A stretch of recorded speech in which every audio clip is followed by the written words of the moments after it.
Americans went on a spending spree last year. For the first time in history, we now owe more than $1 trillion in credit cards. Yeah, not my credit card. No, not mine either. That's for sure. Local financial professional Brett Allen from wealthwisconsin.com is here with us for 4 tips on paying off your debt. If you've got $1 trillion in credit card debt, you're in trouble. It's a lot. That's bottom line. It's one of those things. The average household has $8,600 in debt, and that can be tough to pay off.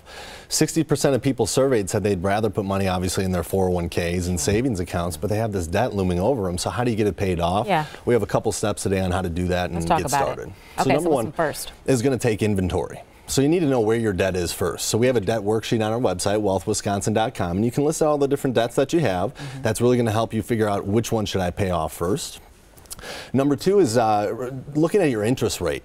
So a lot of times the average APR right now is 16%. Yeah. Or even higher. Even higher sometimes, yeah. So what you can do is do a debt transfer. A lot of these credit card companies have 0 interest for 12 months. You can do a debt transfer over to these cards, and then you're not going to have to worry about it too much. The other thing you can do is call the credit card company and just ask them to lower the interest rate. You'd be surprised how many will. They want you to pay that debt off as fast as possible.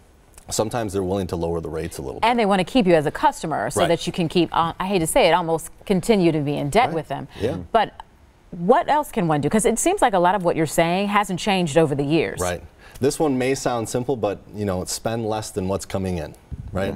And that really comes down to a budget. Putting a budget worksheet together and knowing exactly what's going out every month, where you can make cuts so that you can use that money to pay that debt off fast. What's more important, if you have money in your savings account and you have a credit card debt, is it more important to pay off the credit card debt or because everybody always says keep that money in your savings account just in case you lose your job or what? It's a balancing act. I think you should have 3 to 6 months worth of expenses always in a savings account. That way, if something does happen with your job, you have that backup just in case. But the same thing with the 401k. You want to make sure that you're putting money into the 401k all the while paying off this debt, and that can be a balancing act as well. So you just want to make sure with a retirement plan that you're putting in at least what the employer matches. That's free money, so take advantage of that, and then try to pay off the debt as fast as possible. And it really comes down to discipline. Right.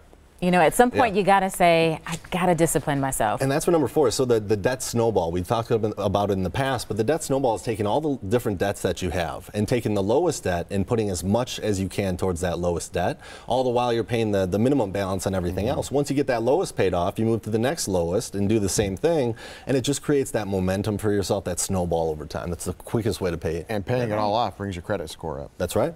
Absolutely. Thanks, Brad. Thanks for being here. Thank you. Well, if you've got a question for our experts, just email them at asktheexpert@tmj4.com. You can also leave a voicemail at the number 967-5253.